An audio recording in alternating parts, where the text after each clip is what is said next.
시간에는 누가복음 22장 24절부터 34절의 말씀을 사람의 나약함을 아시는 예수님이라는 제목으로 나누겠습니다.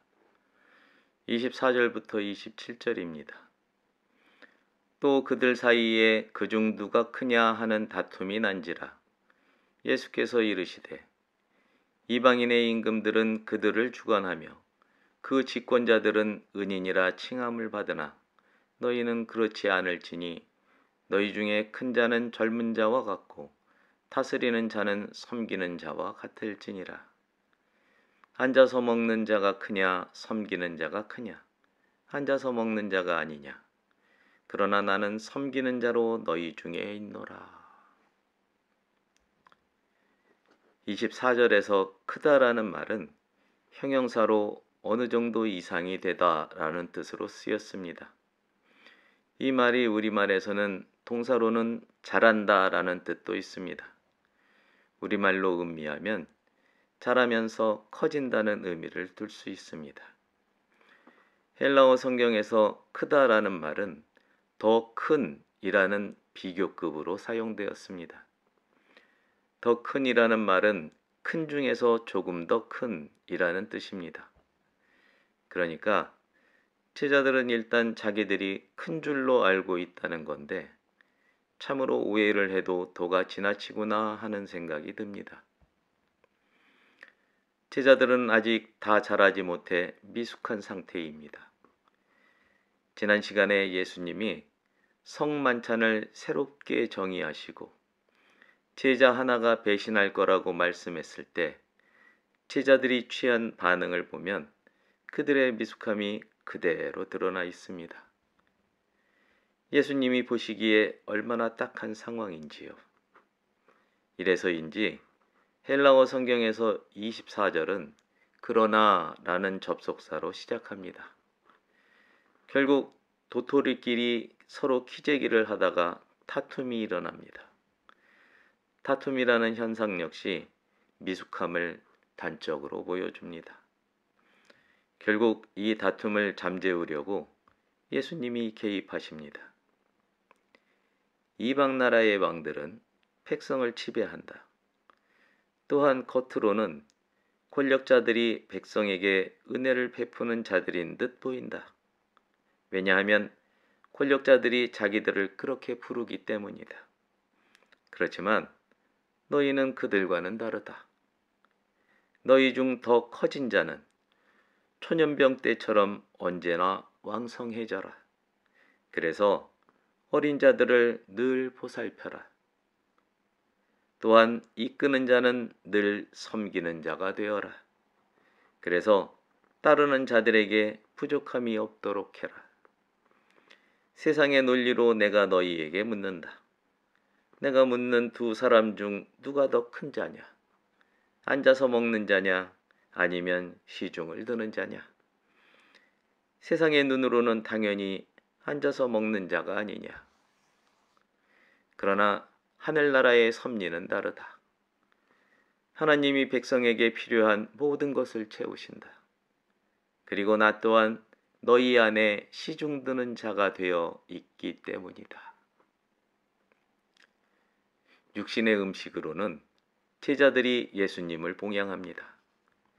그러나 천국의 일용할 양식으로는 예수님이 제자들을 보살핍니다. 더구나 사람의 죄에 대해 예수님은 죄를 사하는 희생제물로 사람을 대속하십니다. 사나운 짐승은 으르렁거리지 않습니다. 바로 물어버립니다. 게다가 짐승 무리의 대장은 눈빛만으로도 무리를 이끕니다. 단단한 것을 무른 것에 넣으면 단단한 것이 무른 것을 뚫고 나옵니다. 무른 것을 단단한 것에 넣는 게 당연합니다. 작은 게 큰 걸 담을 수는 없습니다. 큰 거 안에 작은 걸 담는 게 정상입니다. 약한 자는 강한 자를 섬길 수 없고 강한 자만이 약한 자를 섬길 수 있습니다. 사람은 누구나 할 것 없이 다 나약합니다. 강함을 드러내는 것 자체가 나약함의 증거입니다. 경륜이 일천한 자가 왕이 되면 백성이 피폐해집니다. 경륜이 풍성한 자가 왕이 되어야 백성이 평안합니다. 예수님이 대속하신 속죄가 하나님의 참 사랑입니다. 할렐루야. 28절부터 30절입니다. 너희는 나의 모든 시험 중에 항상 나와 함께 한 자들인즉 내 아버지께서 나라를 내게 맡기신 것 같이 나도 너희에게 맡겨 너희로 내 나라에 있어 내 상에서 먹고 마시며 또는 보좌에 앉아 이스라엘 12지파를 다스리게 하려 하노라. 예수님은 지금까지 함께 해온 제자들을 축복하십니다. 예수님은 기득권층이 도전해오는 시험을 모두 직접 감당하셨습니다. 지금은 예수님의 시대라서 그렇습니다. 하지만 예수님이 그 모든 도전과 시험을 감당하실 때마다 일어나는 예수님을 따를 것인지에 관한 주저함과 두려움은 제자들의 몫이었던 것이 사실입니다. 예수님은 천국 복음 전파를 위해 그들을 둘씩 짝지어 보내신 적도 있습니다. 뒤돌아보면 예수님을 처음 따랐을 때 모든 것을 버려두고 뒤돌아보지 않았던 결단은 그들에게 크나큰 시험이었을 것이 분명합니다. 예수님은 이런 제자들의 충성을 보며 그들을 크게 믿으십니다. 아버지 하나님이 예수님의 순종을 믿었던 것과 마찬가지로 이제 예수님이 제자들의 순종을 믿으시는 겁니다. 그리고 하나님이 예수님을 믿는 믿음과 마찬가지로 예수님이 제자들에게 가진 믿음의 크기는 하나님의 나라를 맡길 만한 것입니다. 어느 시대에도 나라를 맡길 때는 이런 믿음이 정말로 필요합니다. 30절에 나오는 이스라엘의 12지파라는 말씀을 살펴보겠습니다. 이스라엘은 히브리어로 하나님을 뜻하는 엘과 다투다 또는 능력이나 힘을 가지다라는 뜻을 가진 사라라는 단어로 구성된 합성어입니다. 이스라엘이라는 이름은 창세기 32장 28절을 통해 하나님과 겨루어 이긴 자라고 알려져 있습니다. 그런데 그 어원의 근거에서 다시 번역해보면 하나님이 함께 하심으로 힘을 얻어 강하게 된 자라는 의미가 되기도 합니다. 또 12이라는 숫자는 완전한 결합체를 이루는 데 필요한 숫자입니다. 이런 거로 이스라엘의 12지파를 다스린다는 말씀은 하나님의 주권 아래 하나님이 주신 능력으로 하나님 나라를 완전히 하나 되게 할 거라는 뜻을 가진 은유적으로 표현하시는 겁니다. 다시 하겠습니다. 하나님의 주권 아래 하나님이 주신 능력으로 하나님 나라를 완전히 하나 되게 할 거라는 뜻을 은유적으로 표현하시는 겁니다. 잊지 말아야 할 것이 있습니다. 이 말씀이 현재가 아니라 미래에 관한 거라는 사실을 명심해야 합니다. 기정의 사실이기에 이미 그러나 아직의 상태인 겁니다. 성령님이 제자들에게 임하셔서 이룩하게 될 겁니다. 할렐루야. 31절부터 34절입니다. 시몬아 시몬아 보라 사탄이 너희를 밀가부르듯 하려고 요구하였으나 그러나 내가 너를 위하여 네 믿음이 떨어지지 않기를 기도하였노니 너는 돌이킨 후에 네 형제를 굳게 하라. 그가 말하되 주여 내가 주와 함께 오게도 죽는 데에도 가기를 각오하였나이다. 이르시되 베드로야 내가 네게 말하노니 오늘 닭 울기 전에 네가 3번 나를 모른다고 부인하리라 하시니라. 욥기 1장 9절부터 11절 말씀을 세번역 성경으로 보겠습니다. 그러자 사탄이 주님께 아뢰었다. 욥이 아무것도 바라는 것이 없이 하나님을 경외하겠습니까? 주님께서 그와 그의 집과 그가 가진 모든 것을 울타리로 감싸주시고 그가 하는 일이면 무엇에나 복을 주셔서 그의 소유를 온 땅에 넘치게 하지 않으셨습니까? 이제라도 주님께서 손을 드셔서 그가 가진 모든 것을 치시면 그는 주님 앞에서 주님을 저주할 것입니다. 이미 사탄이 예수님이 그토록 믿는 베드로를 비롯한 제자들을 시험하려고 하나님께 요청하고 있습니다.